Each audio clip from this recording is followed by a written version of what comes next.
Welcome to PhotoshopUser TV, brought to you by the National Association of Photoshop Professionals. And now, here are your hosts, the Photoshop guys.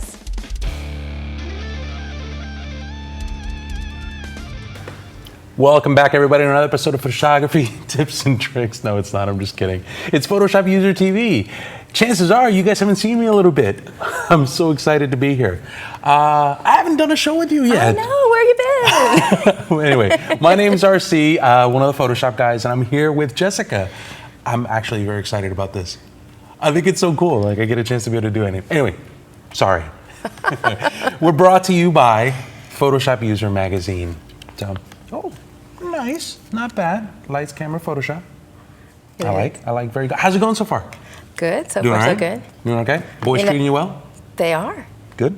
I'm getting less nervous by the week, so I think you're doing we're fine. getting there. I think you're doing fine. You know what I was just looking at in here? What's that? Some cool stuff from Pete Collins, who's sitting at the weather station. Awesome. Wow. Dynamic, life-changing stuff, if I might add. Awesome, really fun type treatment. It was probably a ghostwriter, because I usually don't do anything exciting on it. Hey guys, how's it going? Good to be here. Glad to be sitting in. Over on the right, we have Mr. Pete Collins. Oh, cool. I secretly write Pete's columns because he bullies me for my lunch money. Corey, you're in the How are seat. you? I feel very at home over here. I'm on my. Yeah. I'm going to prepare lunch right after we're done here, so it couldn't Wipe be it perfect. down first. We've been Yeah, I might need to Sanitize. wipe it down, but yeah, I'll be fine. Sanitize. I'll be fine. Yeah. We've been discussing, this is called the weather station over here, so we've been giving that area over there different names. We've called it the lunch counter, I can't even think of any others, so that just bombed. I'm sorry, guys. That was the best I have, and We it's called it gone. the You say butcher lunch lady. table. I was and thinking then- lunch lady, the old Adam Sandler bit, but all right. But anyway, so let me just explain what happened here. So we were taping a show. We were just taping a show probably just a couple minutes ago. And I'm sitting there and I'm like, I'd like to actually show something real quick, but at the same time, I thought to myself that I hadn't had a chance to kind of come on and just hang out and actually do a show with you. And I'm like, oh, please, I gotta get up there, So anyway, so I wanted to do something. I'm not gonna necessarily go first. I'll go ahead and I'll let you go first. Oh, okay. Because you know that you had something you said with smart objects. I do. It's really quick. All right. It's actually kind of echoing back to a tutorial that Scott did in episode 345, because he kind of showed everybody how we make our book cover 3D art for the websites and everything. But I am going to show how I've actually transitioned that process since we had smart objects in the past couple of versions of Photoshop, just to speed it up a little bit. And cool. Using smart objects, you can just, as long as your images are all converted the same, you could just replace, and just, you could even make a action out of that and just do a whole bunch of 3D book covers in one fell swoop. Okay. But cool. here's a quick little way to do that. And you're going to see, again, I just wanted to remind you guys that to get all these angles and everything and the reflection, Scott showed you how to do that in episode 345. Okay. But the difference with my files is this is a smart object for the cover and a smart object for the spine. And the reflections of them down here are also the same smart objects, just duplicated and warped.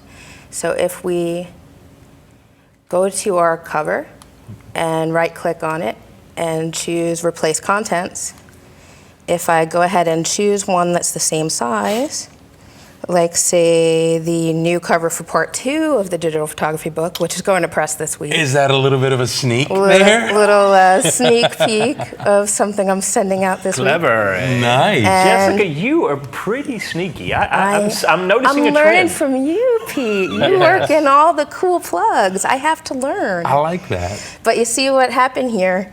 When this smart object updated, so did the reflected one, because it was not a new smart object, it was a duplicate of this smart object. And the same thing will happen if we go to the spine and replace contents there.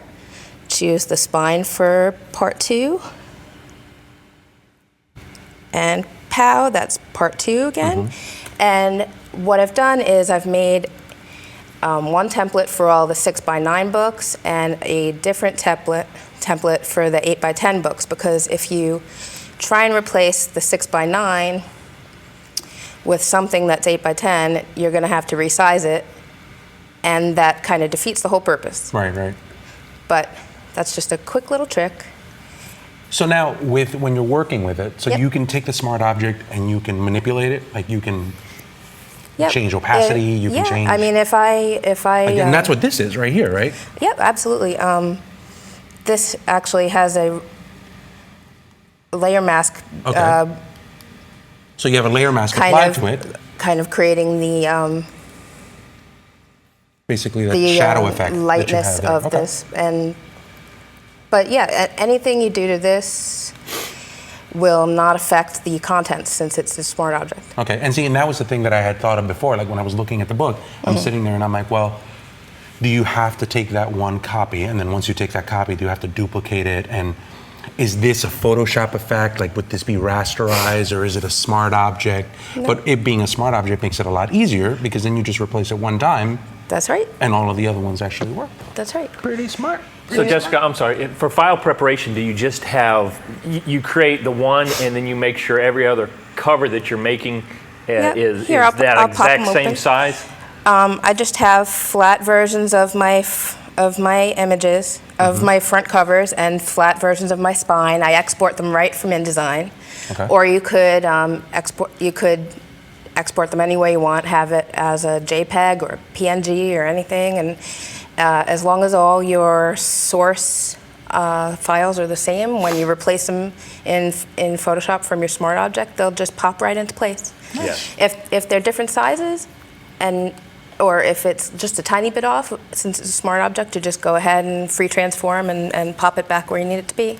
Perfect. But you're most of the way there, even if they're not exactly the same size. See, and what I like about that is actually that it's not just, I mean, you're probably looking at it from a book standpoint, and Jessica's the person who's responsible for making the books look good, but it's something that you can apply. I mean, you can apply that to wedding comps and pictures, Oh, yeah. pictures of kids and all that stuff. You could set up all of these different layouts, and then, next kid, next It's great shoot, for next- photo books. If you have one ghosted image in the background and then other images on top of it, but you want one of the images to be full strength and the background image to be, the ghosted image to be the same photo that you're working with, you just replace one smart object and the other one will follow suit. Maybe you can actually do a tutorial on that. I could. All right? That's it. You I've know just what? committed her to one. We actually skipped over a special deal that we have. that we were Really? gonna bring Oh, up. sorry. I'm gonna throw it back to you. New here. first. Sorry about that. Anyway, so we have a 40% off deal. We have got Secrets of Great Portrait Photography by Brian Smith. Brian's an amazing photographer who's done some great celebrity and famous portraiture. I don't want to just say that he's kind of a celebrity portrait guy, because he really does a lot of different portraits. But he does have a lot of celebrities in this book. And if you want to kind of get behind a little bit of the story of what he does, this is a great read for you. It's 40% off. Normally, it's $39.99. And when you get a Kelby TV discount, it's 40% off. It's $23.99. Go to peachbit.com/KelbyTV and use the code KelbyTV. Now, the offer does end on August 5th. I have a quick tutorial, right? Just a little quick thing that I wanted to do, right? When we were playing on the internet, I play a lot on Google+. And you're noticing that a lot more people are using these kind of animations, right? They're just using animations. Apparently, we're all MySpace now. It's like everything is animating again. And somebody had said whether or not you can do this in the world of video, right? Like if you have a video file, can you turn it into an animation? And I'm like, well, you can, but there's a couple of other things that you can do that I think are pretty cool. So I'm inside of Photoshop right here, and what I'm going to do is I'm just going to go over to my desktop, and I have a video, right? So I took this one video with my iPhone, and I'm just going to grab the video and I'm going to drag the video inside of here. That's my daughter just kind of hanging out, right? So I know. It's getting too big. My tutorials are just like all about my daughter, which is kind of weird, but That's it's okay. I know. I like it, right? You're still showing the skills. I know. There you go. So here we are. So you have the video, and if you play this, a lot of the times people don't even know that you can actually do Photoshop in video. And we have an entire class that's coming up on the NatMember website about it. But she's loving those puppets. I'm trying to find all of those puppets like on Craigslist because she digs them. But you'll notice that there's a series of information that's there, right? It's actually dead easy for you to work with this. All you have to do is come all the way over here to the end, click on this, and drag out any unwanted area that you don't want. Do not make an animated GIF of something that's going to be 3 minutes long. The size is going to be horrendous. So you don't want to do that. Take a relatively small segment, right? Make sure that you find something interesting, extend it out. See? That's it. Now, once you have that segment out, all you have to do is just go to File and go to Save for Web. That's it. That segment will render out, and provided that you're using the preset for a GIF image, the GIF image is the image that animates.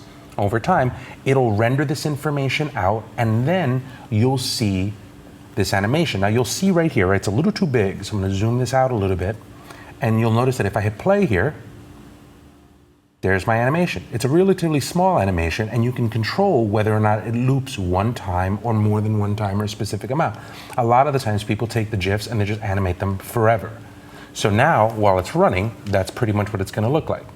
Over, over, over. Now you can go ahead and you can export it. So it's pretty easy to do. You just go to Save for Web, save this out as a GIF, and you're good to go. But here's something else that while we were talking about that I thought was interesting from a video standpoint. Sometimes people are shooting video, and what they want to do is they want to take one of the frames from within the video and use that as an image. Right. So a lot of the times what I'm telling people is what you can do is you can go into the File menu and you can go to Export and Render Video. When you click on File, Export, Render Video, you can select a specific folder. And let's just say that I'm going to do this on the, I'm going to come over here on the desktop. And on the desktop, I'm going to make a new folder. And from here, what I want to do is I want to create a folder that's going to save all of this information here. So we'll go ahead and we'll call it Animation. Now I'm going to come back into Photoshop, and under the desktop menu, I'm going to go ahead and save this under Animation.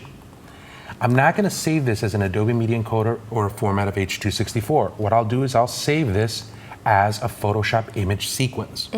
So by doing that, I can specify what the settings are, what size do I want, and I click on Render, and it's going to take all of those frames, and it's going to render all of those frames inside of this animation. So now, at any point in time, if I'm looking for something, I can just go through each of these pictures, find the picture that I want, and do whatever transformation I want from there. So just a couple of different things, right? It's not just an animation, but if you needed to be able to grab a still, this could be a great way for you to be able to do that. That's way better than what I've been doing. I've been like scrolling it to where I want it and then flattening it. No? Yeah.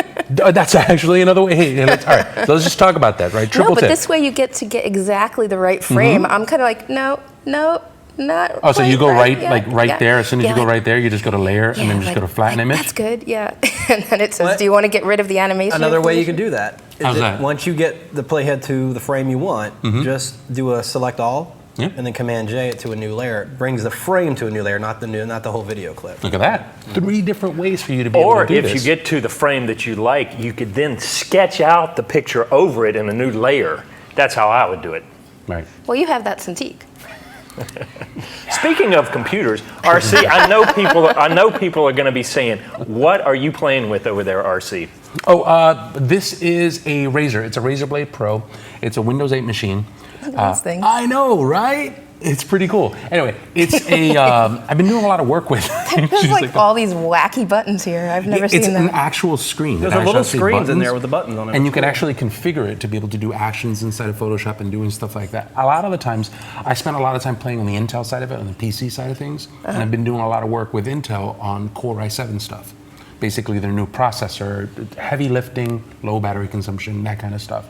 So in that, we've been trying different Windows machines. We know that a lot of you guys are PC users, and we've spent a lot of time kind of around here playing with Macs, so we figured it was about time to have some PC representation here. So you'll see a lot more PCs in there because, I mean, it is a viable tool. It's often a cheaper tool, so why not talk about that? So if you want more information on that, you can just go to, if I'm not mistaken, I think it's razorzone.com. Here, I'll bring this up. You go to the razorzone.com website, and at the razorzone.com website, you can find all of this information. The product that I'm using here is under Systems, and it's this one here, the Razer Blade Pro. It's a gaming machine, but it does phenomenally well for Photoshop. Now, let's do this. Let's take a quick break. When we come back, Pete, you've got a tip. Corey, you still have some stuff that we want to do. We have tons of information available here, so stay tuned. There's a really big Lightroom conference coming to Las Vegas in September. And if you're into Lightroom, you've got to be there. During this 3-day training event, you'll have unlimited access to the world's top instructors in Lightroom. You'll learn from trainers like Scott Kelby, the world's #1 best-selling book author on Lightroom. Matt Pluskowski, editor of Lightroom Magazine and world-leading Lightroom blog, LightroomKillerTips.com, plus Adobe's expert team of instructors like Terry White, Julianne Cost, Brian Hughes, and even Lightroom's product manager, Tom Hogarty, as well as other top instructors in Lightroom training. They'll teach you step-by-step how to take control of your digital photography workflow. If you want to take your Lightroom skills to the next level, you've got to be there. Sign up today.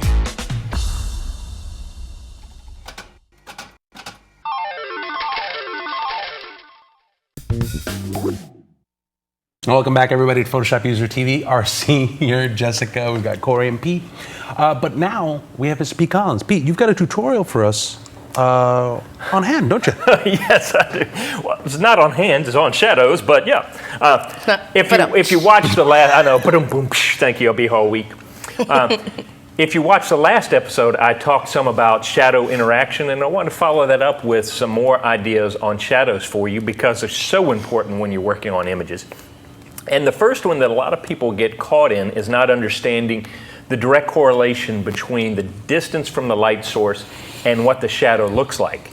And so I've got this image up here for you to see. When you have a light source, here I have the light source coming from the upper right-hand corner. That's weird. When the object is closer to the light source, you're going to have a smaller shadow and it's going to be softer. You see, it's all about physics, like I talked about last time. Light travels in a straight line, so you can tell where your shadow is going to fall by drawing a line from your light source to the edge of your object and the other edge, and that's going to be how big it's going to be. And so you can see as it gets farther away, it gets longer and sharper. Well, the reason why you need to think about the softness and the longer and sharper is because what's going to happen is that, let's jump over to here, is that you're going to have light spill going on. When you've got shadow coming along and the light source is able to wrap around an object, light is actually hitting these granules and stuff like that, and it's spilling into the shadow and it's softening it up. So what you need to think about is when you're creating your shadows, how that light is going to interact and how much you need to fade it, how much you need to multiply it if it's coming across something. So you can see where I've got two shadows coming across. You need to pay attention, and that area where they both meet up is going to need to be a darker area than these areas here. Because even though the shadow's coming across here, you're getting light spill filling in some of those gaps.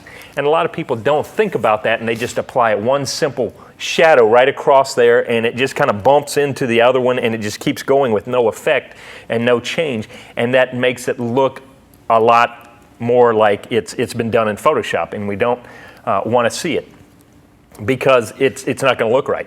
Finally, the thing that I often tell people is a way to really help your shadows is I'm using a sphere, which is the easiest one to do, but if you go ahead and in your object, when you select it, if I have this ball on its own layer and I just hit the gradient overlay, I can then set that overlay to a blending mode of overlay, go figure, and what's going to happen is it's going to bring a highlight to this area and a darkness to this area if I create that gradient across it, and it helps sell the idea that this object is 3D, that light is wrapping around the object. If it doesn't do a good enough job, then you're probably going to have to come in and do some dodging and burning, but that's going to make the difference in how this object sets into that environment. The whole goal is to try to create an object that looks as if it belongs in that space. If it's flat, it doesn't respond with those shadows, and it's just sitting there, and it's just a blanket shadow going across. Our eye's not going to believe it's going to be there. So just really pay attention to how your shadows work, how they fall, how the light works across it, and your composites and your images are going to be that much better. Nice. Very, very good. Thank you very much, Mr. Pete. Yep. It's one of those things that a lot of people don't think about, that there's actually a lot of physics that's involved Sure. with most of this stuff, which is why I usually suck at that. I'm not very good at it. I'm not very good. I don't pay attention to those levels of details. I don't.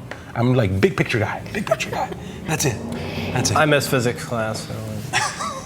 I don't know, and yet you're innately good at that kind of stuff. So It's an artist. You're an artist. All right. Well, it's in the eye. It's in the brain. It's hardwired. I just keep trying until it looks right. Well, That too. speaking of keep trying until it looks right and what's in your eye, what do you got? What do you got for us? Actually, kind of taking cues from the video aspect of Photoshop. Okay. You obviously took a video clip a moment ago, brought it into Photoshop, and was playing around with it. Well, there's a lot of things you can do merely with motion graphics inside Photoshop. And this is actually, I'm actually doing a class in Vegas, Photoshop World, creating motion graphics in Photoshop CC. Now, here's just a little trick how you can get almost the kind of cinematic motion graphics you see in movies and such. Here I have a Photoshop document. I'm just going to set a simple text layer. I'm just going to go ahead and just type, I don't know, let's do style, because this is styling. So I'm just going to center this text. It's just a simple text layer right in the middle of my file. Now what I want to do is go in, and now what I want is this effect where the text is, in a sense, behind me. And then it just kind of flies in the screen and then fades in the back. Now, in order to be able to do that, I'm going to have to convert it to a 3D object. Now, I'm not going to create a 3D extrusion, rather, but I'm going to create a 3D postcard. So go to the 3D menu and go down here to New Mesh from Layer and choose Postcard.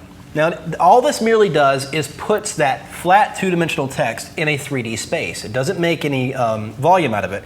In fact, if I go and rotate it around, you can see it's still flat. So I'll put it back in the front position. Now I want to make sure I have my timeline open, which is under the window menu. Just go down here and choose timeline. And we're going to twirl this down so we can reveal all the properties we can animate here. Now what I want to do is actually animate the camera. So in here in the 3D panel, I'm going to make sure I have current view selected, as you can see right there. And I'm going to take the slide tool, which is this tool up here in the options bar. It's the 3D slide tool, and hold the shift key and click and drag down. Now you'll see that brings the text forward. It might have the illusion that it's scaling it, but rather it's bringing it forward and it's going to put it behind me right there. Now I'm going to move my playhead of just maybe about a second in, and then I'm going to go over here into the 3D or different properties, and you notice we have the different 3D properties we can animate. Yes, you can animate 3D here inside Photoshop.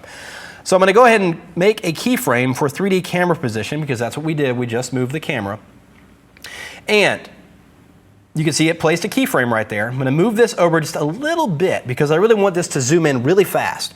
So just a little bit over, and then I'm going to again hold down the shift key and now click and drag up. And this is going to bring the text back into frame. Now notice when I release, once I get it in place and I release my mouse, it automatically created that next keyframe. So if I just take the playhead and just play through here, zoom, flies right into place. Now what I want it to do after that is just kind of have this little hover back a little bit and then quickly zoom back in the frame. So I'm going to have it hover there for just about another second, maybe not even. So I'll move the playhead here. And then I'm just going to, again, hold the shift key down and just nudge this back in space just a hair. Another keyframe is automatically created. So anytime you make a change to this property, it's going to automatically add that keyframe. And then once again, I'm just going to nudge it over just a little bit. Now, with the thing with keyframe animation, the closer the keyframes are together, the quicker the action happens. The further are they apart, the slower it happens. So I'm going to take this, again, shift, drag up, and it pushes it way back in space here until it's basically gone. So now I can just kind of scrub through here and it zooms in. Yeah, it looks good. It's kind of hanging out there for a minute, and then it just quickly zooms away. So I'm just going to play through here. Let's actually narrow the work area here so we can see everything. Just so it doesn't render the entire timeline here, we're just going to narrow that down. I'm going to hit my space bar, and let's see what we've got. So it's going to hover there, play, and then... Now, the last zoom out is a little quick, so I'm actually going to space that keyframe out a little bit. And this is the cool thing. You can tweak this. After your keyframes are created, you can go in here and just tweak it, and then ultimately get... And then I would probably go in here and add like those cool swooping sound effects, you know, stuff like that, so you get that kind of cool cinematic look. And you can combine this, of course, with video. Take a video clip and create your own kind of fun movie trailer and add those sound effects in this animation, and then all you've got. In the beginning, Corey had style. Coming soon. And then he lost it. But that's just a really quick thing that you can do with keyframes in 3D. And that's, again, it's not 3D, it's a two-dimensional object, but we're using 3D to get that 3D effect with motion graphics. So. It's one of those things where I thought it was interesting that it's making it closer and closer like After Effects. Absolutely. Like a lot of the times, it's like you would have to go into After Effects to be able to do most of that stuff, and now it's like... Soon we'll just have one big Adobe program. Right. Oh, we please all don't. work in. That's too much. Skynet. Adobe No Skynet, Skynet. exactly. All right, I think All we're right. going to take a quick break All right. and stick with us. We'll be right back.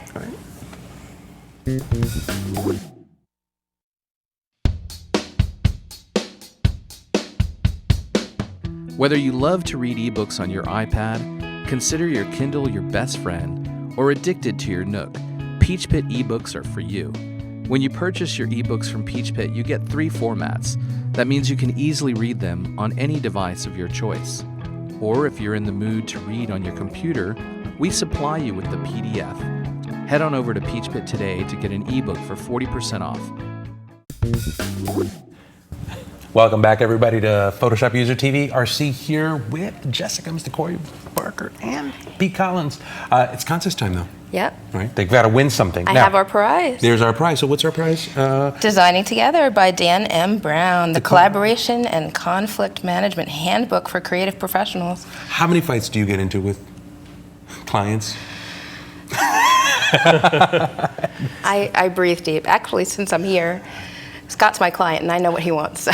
So it makes it a lot easier. Okay. But in the past, I could have used this book for sure. Right? It's one of those things that a lot of the times graphic designers, any kind of designer, any kind of artist doesn't really think about what happens when you disagree with your client. So Do you know how they could win this book? how can they win this book? We've Tell got to us. go to Tell us. Photoshop User TV, right? So we're going to go to this website right here, and we're going to go to the Kelby TV site, and then from here we're going to go to kelbytv.com.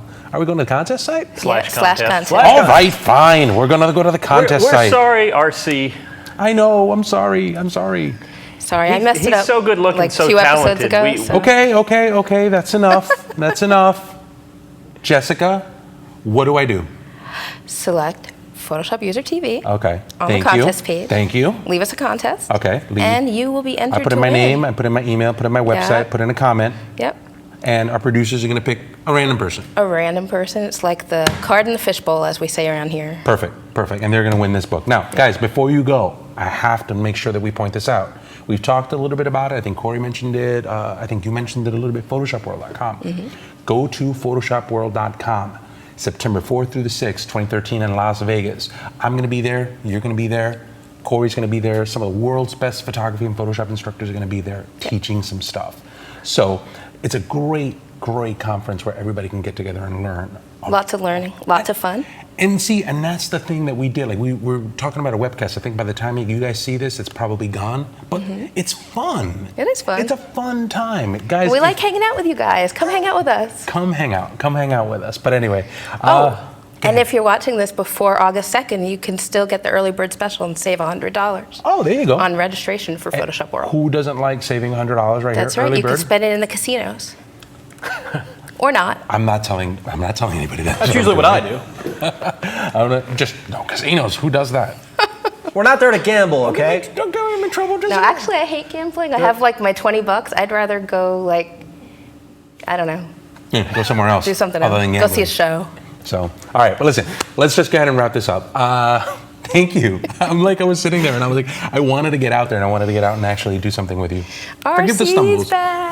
So, anyway, but that's it. So, thank you so much, guys. Corey, Barker, Absolutely. Corey. Mr. P. Collins, Yep. and Jessica. She's here. And So, RC. Thank you so much. We'll see you guys next week at Photoshop User TV.